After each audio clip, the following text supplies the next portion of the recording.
Welcome to another episode of the Engaged Parish Podcast. I'm really excited for our discussion today. We have Jamie Baxter, the CEO and founder of Exodus 90. We're going to get into the story of Exodus 90, a little bit of Jamie's background, and where things are going. So with that, Jamie, welcome to the show. Mike, great to be with you. Yeah, thanks for being having here. me. Absolutely. So I'm sure everyone's heard of Exodus 90 at this point, but for those who maybe haven't, could you tell us at a high level what Exodus 90 is all about? Yeah, so at the core, our work is centered upon freedom. So everything for us kind of revolves around this mission of being uncommonly free. And so, what is freedom? That's a loaded term, especially in the United States. And really, it's about receiving who you are and corresponding to the purpose that you are, that God had for your life and your destiny. So it's easy to get kind of lost in that you might when you think of Exodus 90, you might think cold showers and discipline and these fraternities that are going all around the world, but really everything for us is focused upon this mission of freedom.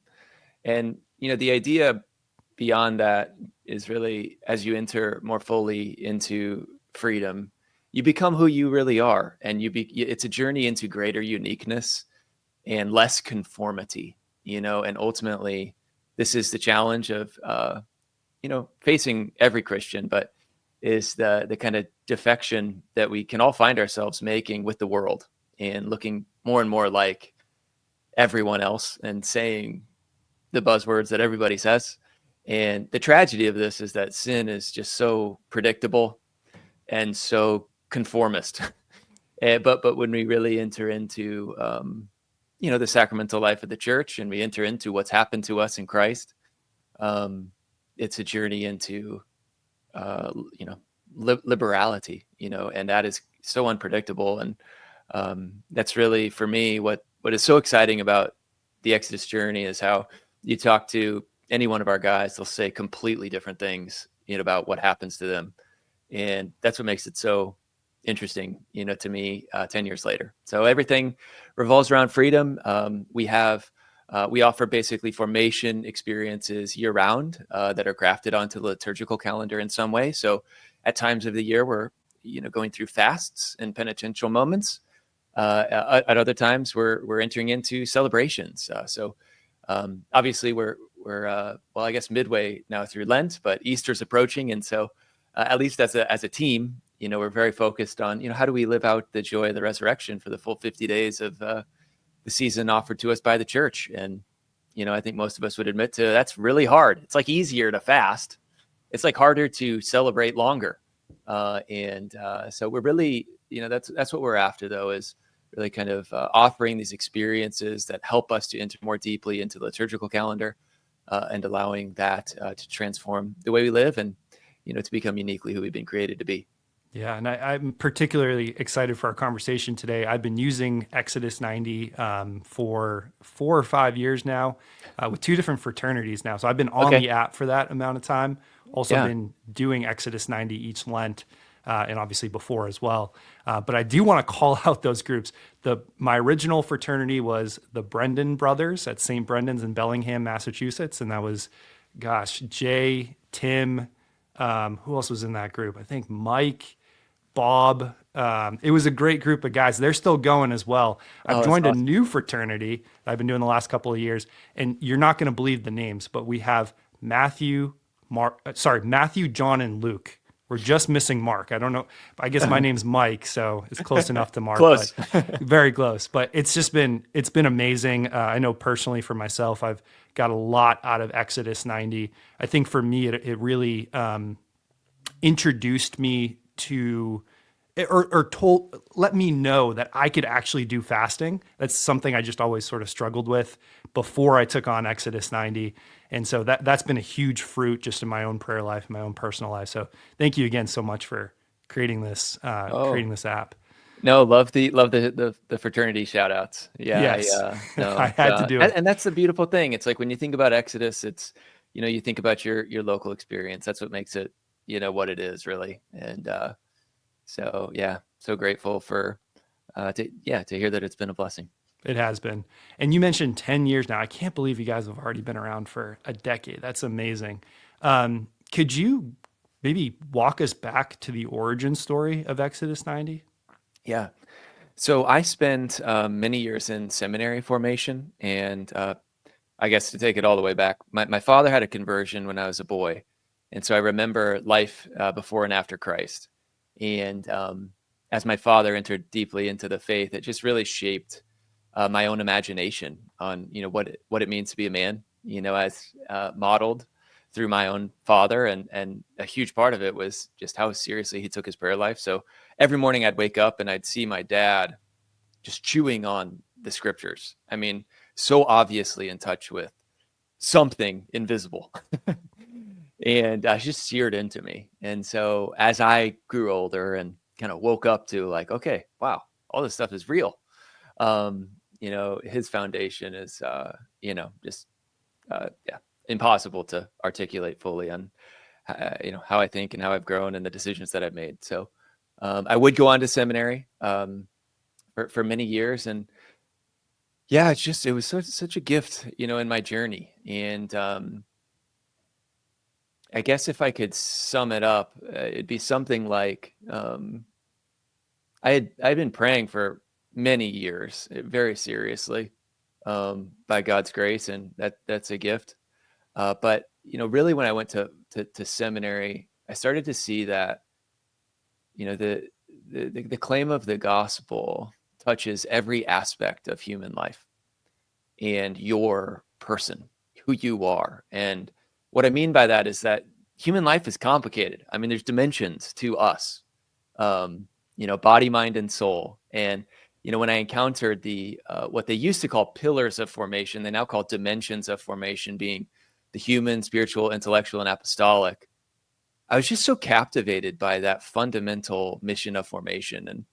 And I went to seminary, and this is worth shouting out that, really after the onslaught of all the scandals, which called for profound reform to how we went about forming priests. And I was one of, the thousands of men to be a beneficiary of that reform. And so when I was journeying kind of through the process, my mom made this really simple remark one day.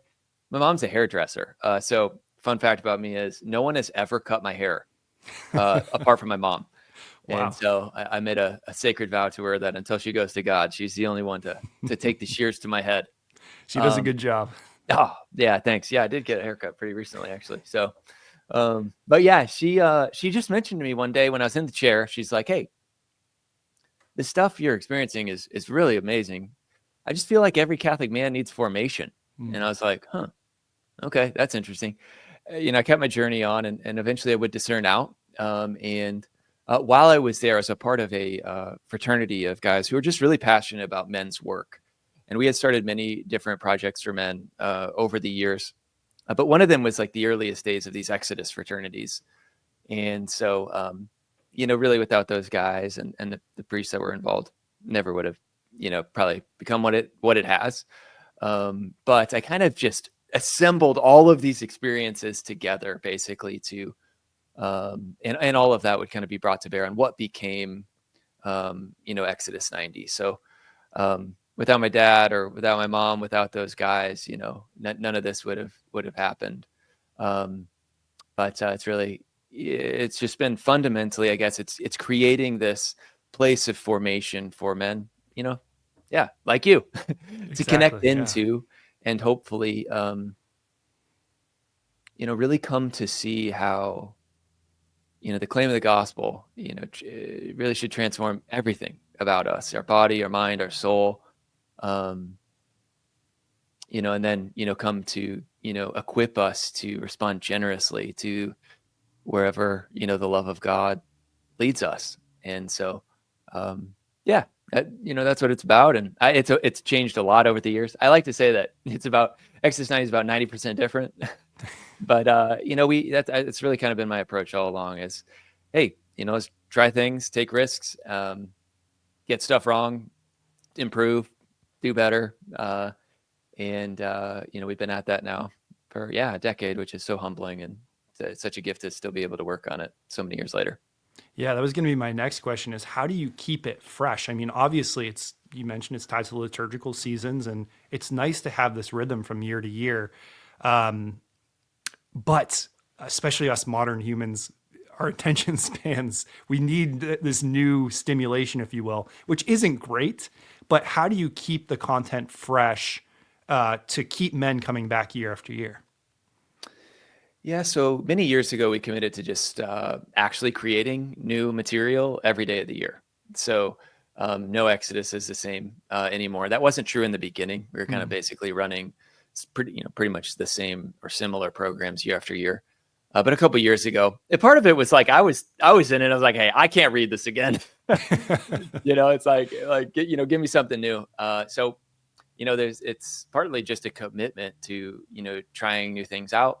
All the teaching around like how to approach the ascetic journey is I think so much better, and if I can say it, so much more mature too.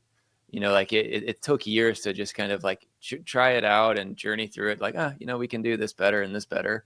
And obviously asceticism is it's a part of discipleship, but it's a means to an end, and that end is always love. And so I think we've done a really good job of steering away from kind of what I call just like secular discipline culture, which has elements to affirm, but is so far from how we look at our mission at Exodus. And so we've just done a good job of really reframing and building up the teaching around how to pray, how to begin to practice discipline, how to be, authentic in fraternity, how to open yourself up well, to others, which is fundamental to the Christian, experience. So I just think that in addition to the material being new, our teaching around it has developed a lot over time. But part of that's just the spiritual masters, honestly, that we've brought into the work. People like Father Boniface Hicks, is someone that I had read and looked up to for years, and to be able to be working basically side by side him with Exodus now is just something really beautiful, and many others behind the scenes, some of whom are anonymous even. It's a real privilege to get to run with them and stay as open as we can to the inspiration of God and the talents and skills of the men on our team now, and just to seek to improve every day, and not to, we pray against any kind of complacency and success every morning. And so I never, ever think that we're doing everything just right or we've got it all figured out. And I'm just very open to evolving with God's help and experts we trust, the work that we're doing to better serve the men that are called to come into Exodus. And you mentioned, it seems like recently there's been this focus on discipline, even just in the secular culture. Stoicism, maybe, if you will, without sort of any religious underpinnings. Do you have men that come to Exodus 90 just simply looking for the discipline and the ascetic practices, but then getting caught up and almost pulled in by the prayer component of this? It's a wonderful question. So what many don't realize is that about 10% of our guys aren't Catholics. So many, Protestants of different background, but we have a swath of guys that don't practice the faith. And so it's very not, sometimes I hear people talk about us and they're like, oh, it's like for guys that are really intentionally practicing the faith, and it's just not the lived experience. There's a lot more evangelical work that goes on in these fraternities, because at the end of the day, it's all a ground game. It's, we really form our guys to invite the men that God places on their heart, whether or not they practice the faith, whether or not they have it all together, things are great. And so, we reach a lot of guys in a lot of different places, in the spiritual journey and the human journey. So yes, there are many guys that come to Exodus thinking it's like the Spartan thing, or, whatever. And that's why our onboarding is so important, and the teaching in the first couple of weeks just really helps to reframe, what this really is for, and how we think about this. But that leads to the greatest fruit. It's not a challenge to achieve. It's a formation journey to begin. And so we like to say, like, hey, there's no such thing as a perfect Exodus. Yeah. The journey through the desert for those 40 years was far from a straight shot. And when we're just honest with ourselves about our own experience of life and the faith, it's like, it's a mess. I mean, it's like, it's up, down, it's all around. We're consistent some days, some weeks, others not at all. And we've just created a lot of space for that kind of uniqueness of experience to still have a place and to flourish within our formation. Yeah, I know that's true of my own journey through Exodus. It's, gosh, as much as I wish it was perfect. There's also humility, I suppose, in having those off days. But yeah, it's never a straight line. Typically, it's a couple of weeks in, it's fallen off a cliff, and having to have the fraternity of guys get me back and also get them back on the straight and narrow. So you're absolutely right, and you start to see it. It's also sort of the ebbs and flows of life. But always having that grounding back to fraternity and prayer and our faith as that solid ground helps us get back on the right track when we do have those off times in our spiritual journey. Here's a question you probably get from time to time. Exodus 90 really is an app. I know from using it, one of the practices is to not use your smartphone, except for, necessities. How have you guys reconciled the two of those, what seems at first to be contradictory ideas? Yeah, it's a great question, and it is a tension, just to acknowledge that, and I'm not running away from that at all. So the product is a mobile app. You can download it from the app stores, but a discipline of Exodus 90 is to use technology for essential communication, work, school, etc. It's for me, it's kind of a personal, journey with this whole thing. So, I mean, we built the app before apps were cool, to be honest. So, we started on it in 2017, 2018. All right. So a lot of people woke up to the digital revolution, at COVID. We had been in that world for years, before then. And, that set us up to really be uniquely positioned to serve, in those really weird moments, of 2020, 2021. But for me, all those decisions were ones that I made personally, through a lot of prayer and just listening to our guys. I mean, we used to sell traditional print resources, but we always offered digital variants. And I was always so surprised by the demand on digital and the lack of interest in physical. Yes. And it was at a time actually where I didn't have a smartphone. I still use the internet very sparingly, so, and I think but it was just this, and kind of if I could just share about kind of the discernment, I just felt like everyone has these things, 98, 99% of people in the United States, which is the primary place of focus for us. And I was just lamenting at the time how, gosh, it's like, I just felt like the church wasn't always so full, and we need to bridge back to the church, which is obviously the fullness of truth and, just a treasure. So, kind of the inspiration was like, hey, let's try to do technology work well on our terms, and, try at the same time to create a product from line one that's in our values. And so I think there's been many benefits to this and blessings. It is a tension. I don't know. I kind of look at it a little bit differently, where a lot of people are like all in or like all off. And I just don't think that's actually the typical experience of a layperson in the country today. It's the far greater challenge of turning it all off is using it well and in an ordered way. And so we've really tried to strike that balance. And because if you just look at your phone as like, oh, this is the place where I go sin or something, or I'm just distracted, I just think that's a really, it's just not going to lead to sustained virtue for you, period. And so I'm a lot more interested in, while there's definitely space for that too, this is not a judgment on anyone that chooses not to have a smartphone or not to use a computer. But it's just that, I think there's a way to do this well. And as a builder, there's a way to build well. And what's wonderful about that is, like, most even good Catholic things are completely beholden to these secular big technology platforms that absolutely compromise their values all the time, whether they know that or not. And what's cool about building your own thing is that's just not the case for us. So it's just like, we are really in a position to do unto others as, we would want them to do to us. And that's just not true when you're plugging into these systems, and which are full of all kinds of compromises. So I'm really big on, not that everything needs to be technologized, but I'm really big on small Catholic tech stuff.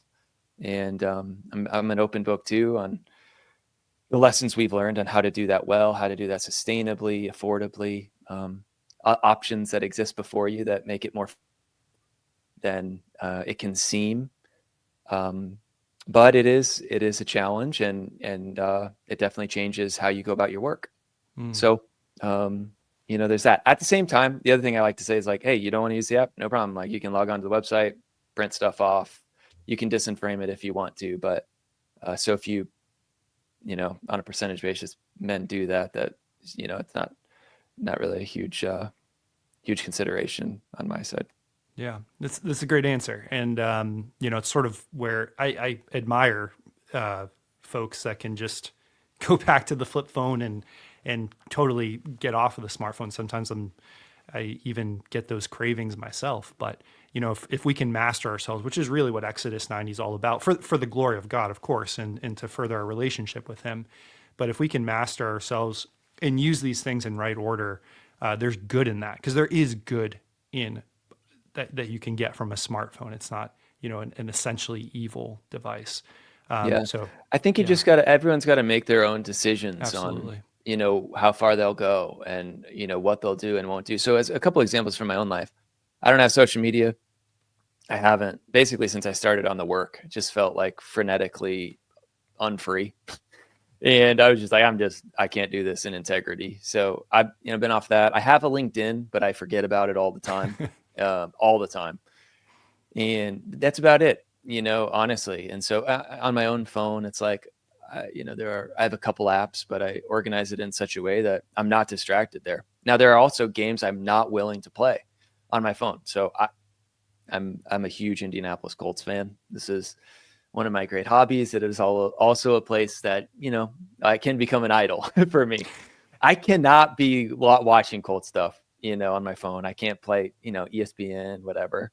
So you also just got to know, like, hey, where do you fall? Like, where do your distractions come from? And then accept your limitations. And I think with a little bit of trial and error, you can get that dialed in pretty well, where you can reap the benefits, and they are many, many. But it's also, you can avoid, the traps that lead to nowhere. And as it relates to our own mobile app, it's like, if you get distracted on the Exodus app, like, you are really trying. Like, we intentionally make it so simple, so boring. We're about to launch a new app actually in the next couple of weeks, and it's even simpler. So, like, a lot of people are like, oh gosh, there's gonna be all these new features and stuff. It's like, honestly, we just made a lot more reductions. And so, that's kind of how I think about the challenge of technology in the faith space. That's awesome. And you guys are putting so much thought and prayer into that as well. Yeah, that's a great answer. Going back to the core of Exodus 90, it's focused on asceticism, fraternity, and prayer. What's the spiritual significance of sort of that trifecta? I mean, without prayer, obviously the whole thing is dumb. Right. It doesn't make any sense. I think asceticism is so important in an age of so much just comfort, indulgence. And I don't say that like judgingly. It's just like if we can like step back a little bit from contemporary life, and this isn't true for everyone, especially those in poverty, but for many of us who have been fortunate and blessed, it's like every corporation in the world is incentivized to make your life easier, faster, more comfortable, and they do that well. And so I think asceticism helps us to have a healthy kind of distance from this environment and put up some struggle, some friction in our lives. That's really important for just remembering spiritual realities, remembering where we are in history, remembering we'll end someday. Like without asceticism, I think those fundamental, like the final things are really hard to remember. And then the community element too. It's God becomes a man in Christ, and he doesn't just snap his fingers, right? He loves and chooses human beings, to become vessels and reservoirs of his mission and his love. And not despite, but within all of their, fragility. And I was just reading something recently about how the Lord, even as he encounters people, as he's just going about his public work, is just stunningly open to encountering them, but also becoming obedient to the different requests they make upon him. And so it's so fascinating that our Lord God, is so connected to his creatures while he's here. And I mean, that's just amazing. It's amazing, right? So anyway, the faith, when we just consider this through the lens of, the person and how he lived, it's communal, right? And it's not self-help. It's not a go it alone. And I think all of these things together just create an environment for growth, for personal growth. So one without, if one of those pieces were to be missing, it certainly wouldn't be the work that we're trying to do in the world, but I think it'd lack an essential element to fruitfulness. If you were to take out any of the elements, like there's just no way, this becomes what it's became, Yeah. All of it matters. Now, at the same time, there's a lot of friction in our stuff, right? I mean, formation's not easy. Like it is easier to just float. It's easier to coast short term, even if that results in all kinds of, unhappiness. And the ascetic journey itself it's full of friction. You're putting challenges in your life, to overcome. It's hard to be vulnerable and open with other people as well. So I'm also like very at peace, with just like, I have no claim or I suffer no illusion that Exodus is for everyone. It's like, it's for who it's for, and I've been really wrong about the kinds of guys that Exodus is for. And it's just, they've just been humbled, over the years. So, but I think these friction elements, they probably cap how far we can go, but they're what make it fruitful, I think, and so special. I want to get back to what's in the app itself. And by the way, if you haven't heard of Exodus 90, check them out at exodus90.com. I feel like you'd have to be living under a rock at this point to not have heard of you guys in your great work, but exodus90.com. And obviously, if you go to the Apple Store, or I use an iPhone, so whatever the Android store is called, the Google Play Store, is that what it is? It should be on there. You can download the app as well. And there's a 14-day free trial for men to check it out before they go ahead and purchase. Is that right? That's correct. Yeah, 14 days free trial, and then it's $90 a year. So we offer one subscription.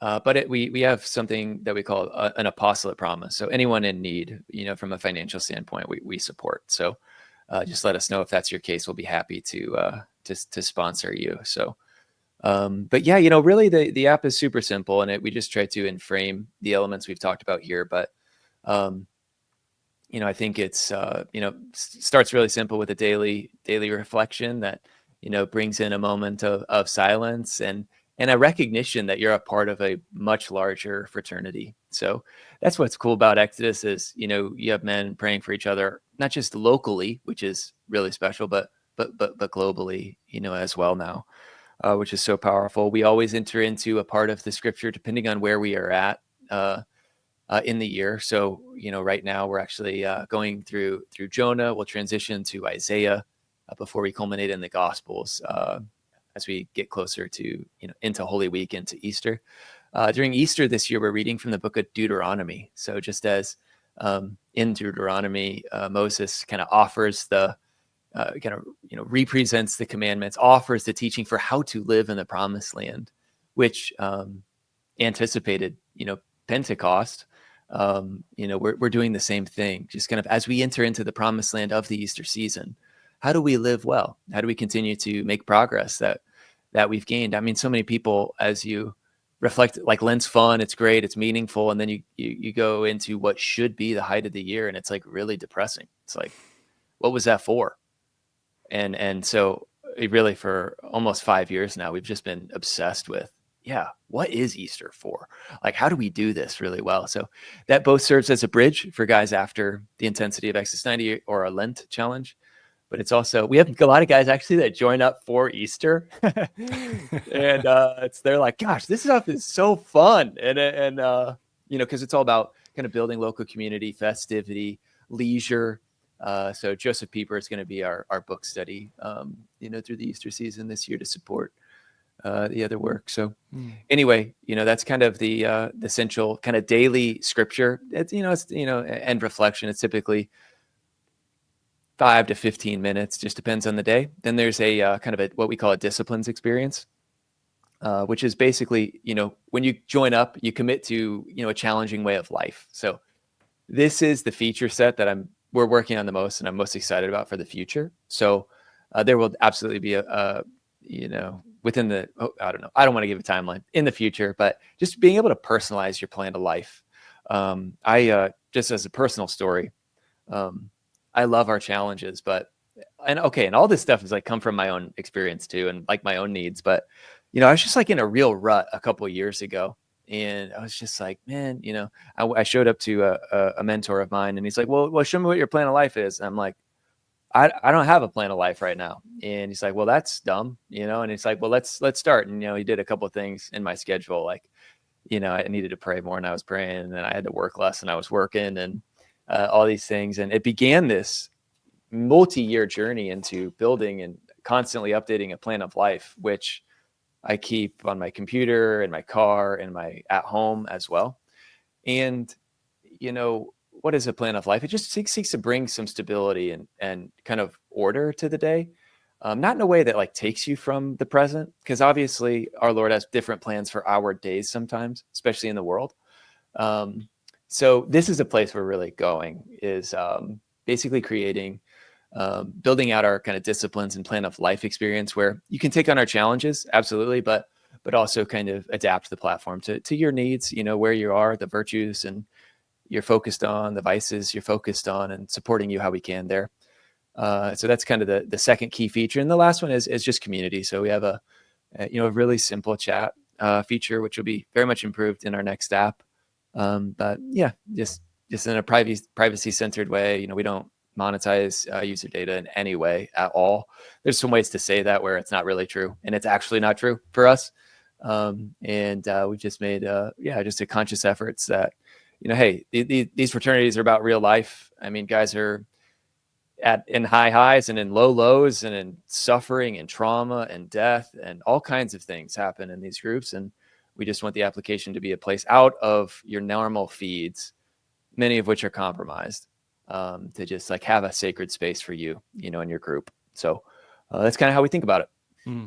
And you mentioned daily reflections. Obviously, most people have probably heard of Exodus 90 and the Lent challenge if you're not going for the full 90 days. And then you mentioned the program for Easter. What else goes on throughout the year? for men to take part in?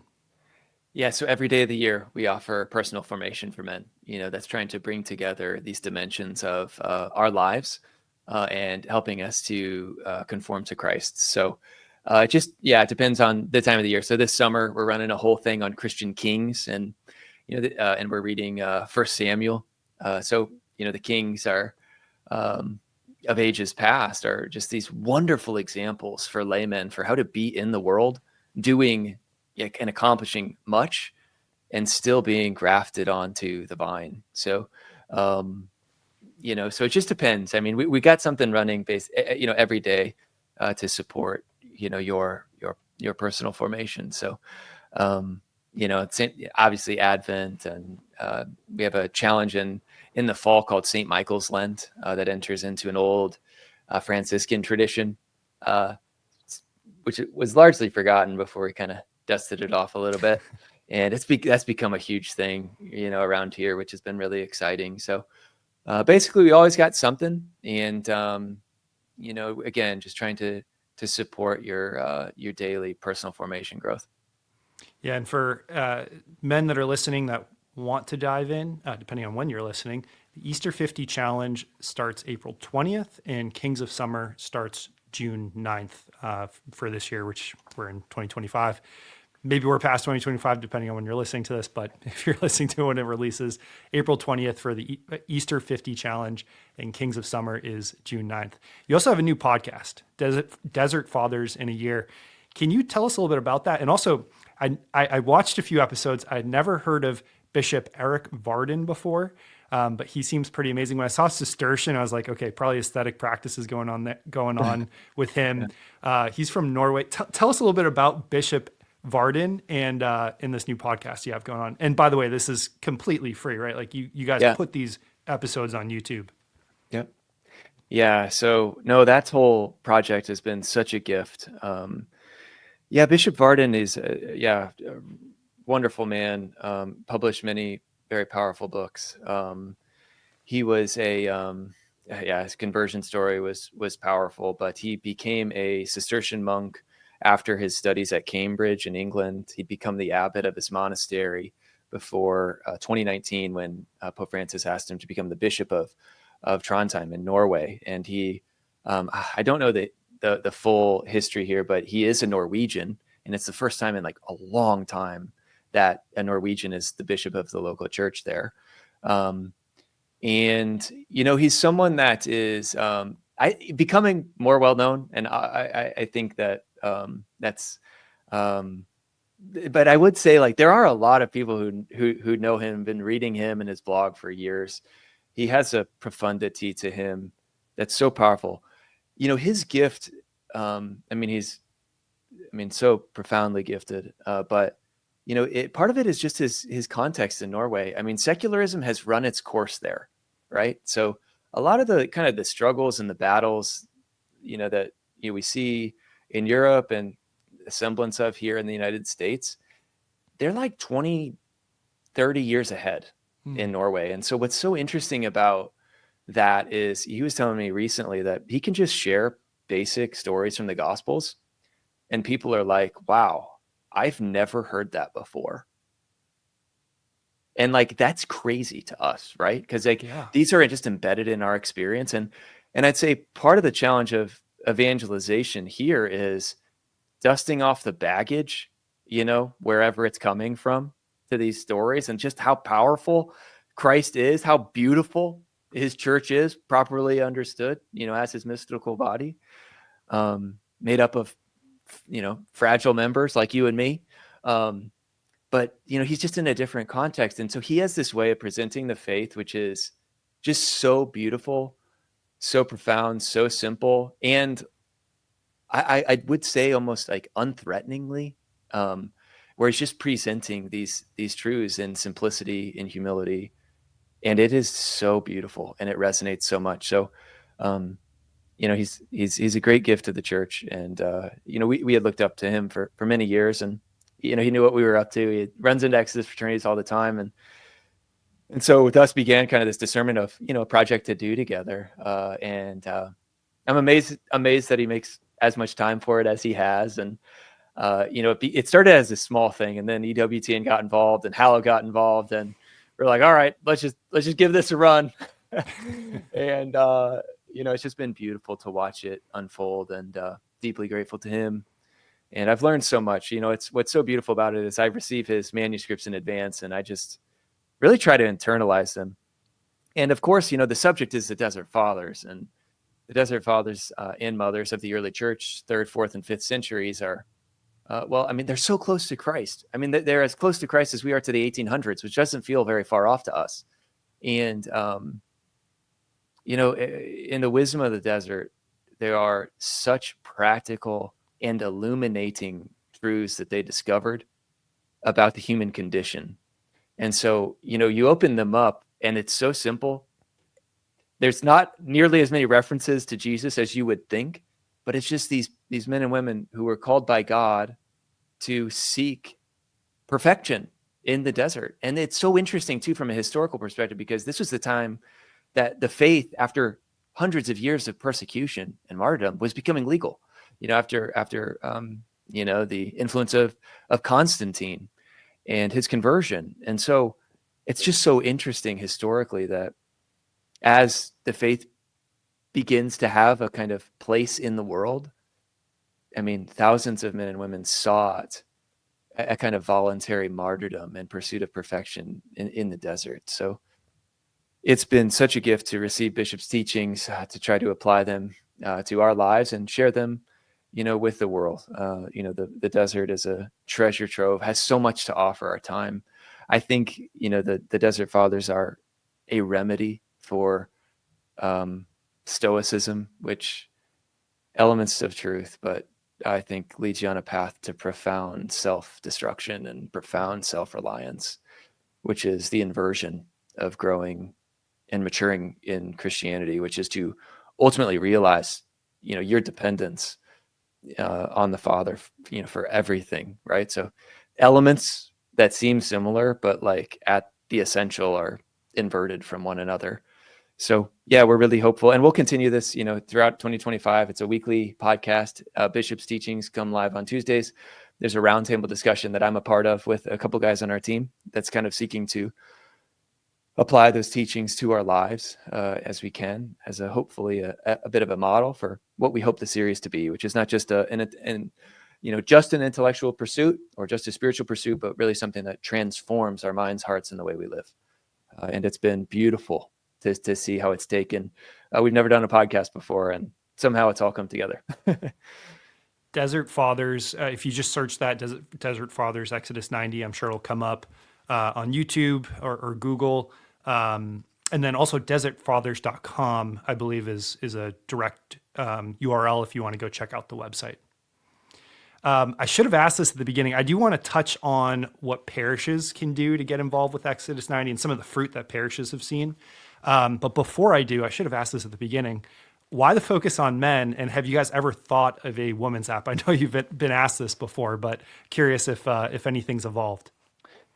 That's where we've been focused for 10 years. And I think I've changed my mind on so many things over time that I don't have quite as firm of a line in the sand. I just think that we can be doing the work that we are doing. So, as proud as I am of where we've come from, there's always a gap between where you are and where you want to be and feel called to be. There's so many more ways that we can better support the needs of men today. So, I don't see it as a near-term thing. And a lot of that's been based on many prayer and really seeking even the gift and genius of some very holy women that have kind of helped me to discern this, over the years. So I'm sure it's something we'll rediscern in time. But I also just think there's so many wonderful women's groups out there, and the Blessed Is She group, Well Read Mom, the Abiding Together. I mean, there's so many beautiful movements for women in the church right now. And I do have a bit of a protection that I feel in my heart towards the guys. It's like, there are so few sacred spaces left for men today in the culture, but even in the church. And I want to protect that, and there's a lot of the draw that guys just need a place where they can just be so forthright about the challenges of manhood now. You know, women need those places for them too. So it's not a competitive thing. You know, a good man is not threatened by a strong woman, and you know, the vice versa, right? I mean, a man up to his potential is the desire of every woman. You know, every whole woman anyway. So, you know, that's kind of how I kind of look at it within that vision of John Paul II and complementarity. So it's not, and it's not to say that it's just for the men. I mean, the formation is in freedom, and freedom is for love. So, you know, if we're not growing in greater love for our spouse and our children, serving the needs of our local communities through the work that we're doing, then it's all in vain. And so I do like to think that even though it's men's work, it's, you know, having a broader influence and the influence of the actual men in our experiences. So, yeah, that's kind of why the focus on men, and you know, that's where we'll stay for the indefinite future. Well said.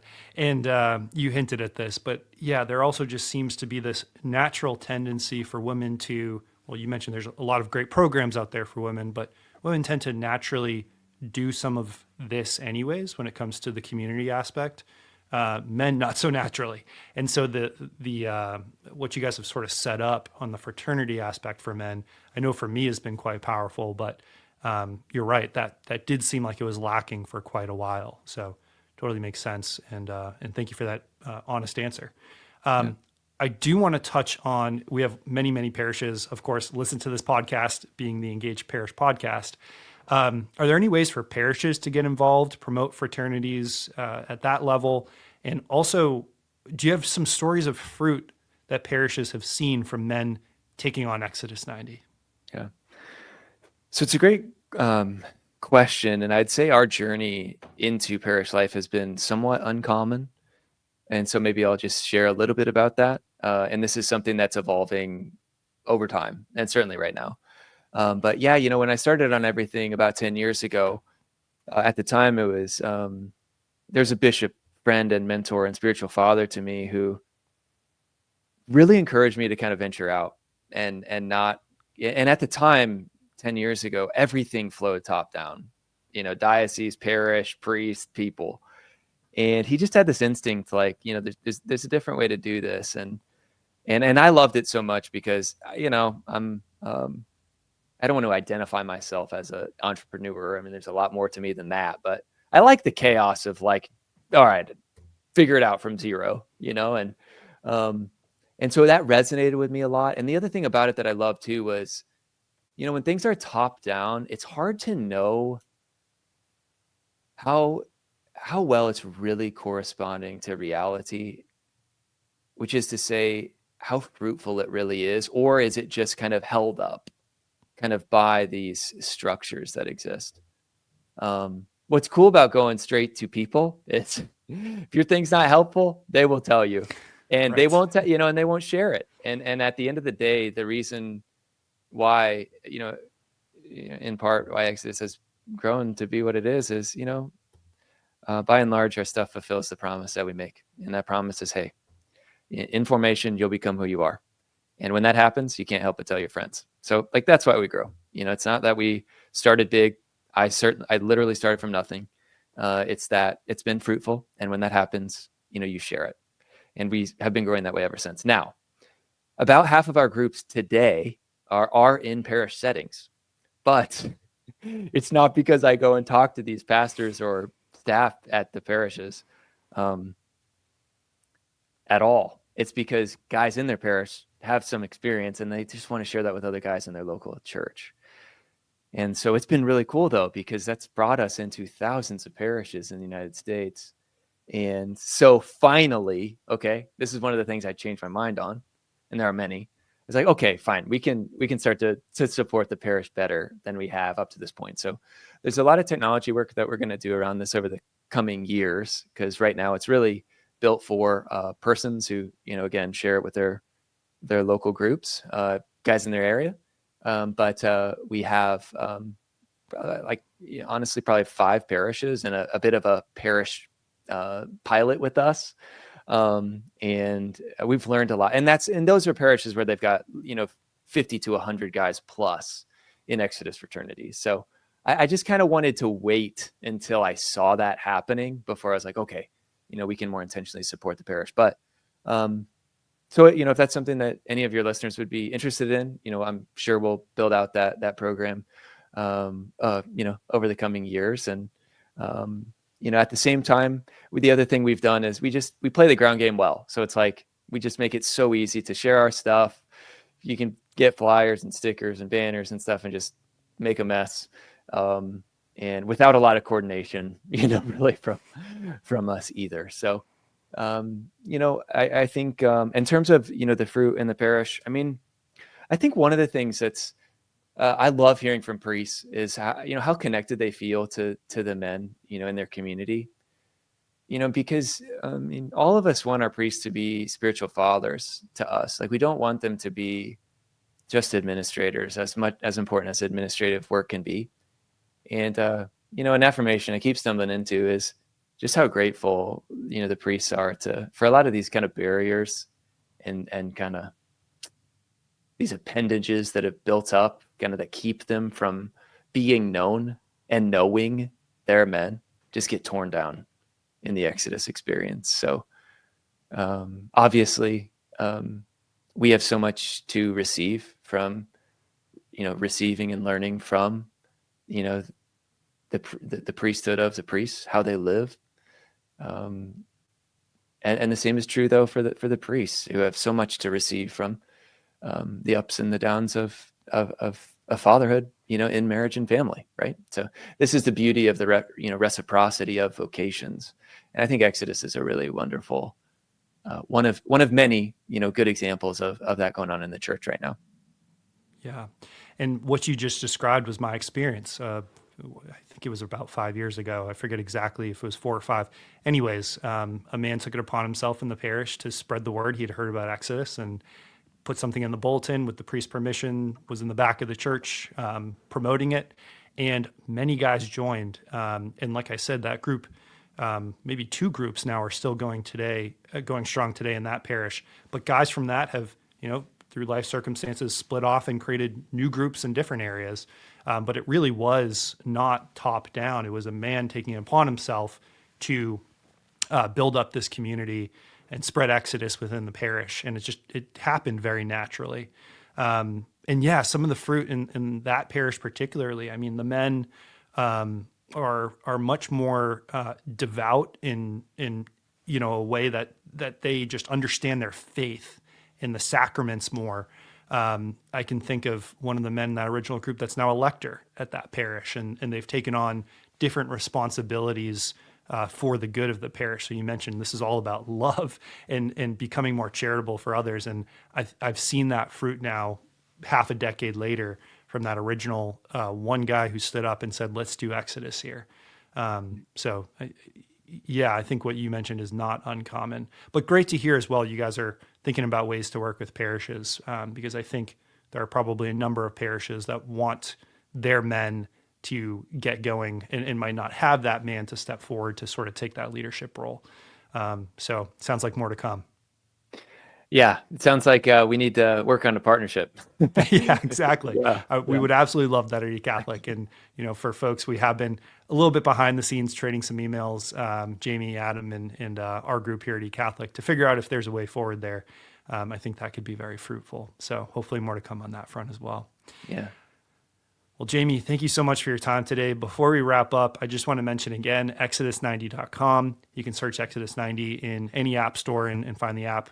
14 days free trial. I don't even think you guys take a credit card for the 14-day free trial. Nope. Is that right? Yeah, no, not at all. Yeah. So no surprise charge at the end or anything. So right. And it's not too late, right? I mean, I know as we're recording this, we're a good way through Lent, but we have the Easter challenge coming up as well. So now's as good a time as ever to jump into the app and start a fraternity. Yeah, no, that's right. Never too late. And we have guys kind of starting fraternities all year round. And obviously, if it's for you, yeah, we'd love to welcome you into the brotherhood.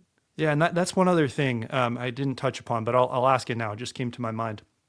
For men where there is no fraternity, or maybe they, for whatever reason, they just don't have guys around them to start a fraternity. I know you guys still have options. So could you quickly talk about that? Yeah, so first, it's just to challenge the idea that there's not fraternities near you. And that it begins with you. It's kind of how we think about it. I mean, there's just nothing that can replace our incarnational value as Catholics. In person's the best, and that's I think where these groups are most powerful. So the first step is just to really consider like who might that guy be, and not be afraid to. I mean, you do have to take a risk, right? I mean, so one of the things we talk about is, I mean, inviting men into fraternity is, and you do get no's. I get no's for sure. But I have been so surprised over the years by the kinds of guys who have said yes. And I emphasize this so much because so many people today in general, but I think this is especially true for men, are so lonely. And we might have some buddies we can drink beer with, and there's nothing wrong with that, and watch sports, nothing wrong with that. We are craving to be known, and we are craving to have brothers, who can remind us, when we're faltering, can challenge us when we're erring, can encourage us when we're suffering. We crave to be known in the loneliness of modern culture. So my encouragement to you is just to challenge the idea that there's not a fraternity. With all that said, you can find, just search your, basically upload your location, and we'll connect you to communities where there's like, which is an address near you within 10 or 25 miles of many Exodus fraternities, typically at parishes, not always though. And in addition to that, if you can't find even in a community near you, perhaps in a very rural area, you can, hop on and start to kind of get formed into the next remote group forming on the app. And those form around meeting availability. So when you're able to meet with your fraternity every week. So you can do that as well. But the Esalen talks about this. Anthony Esalen says, a soldier alone is not a soldier.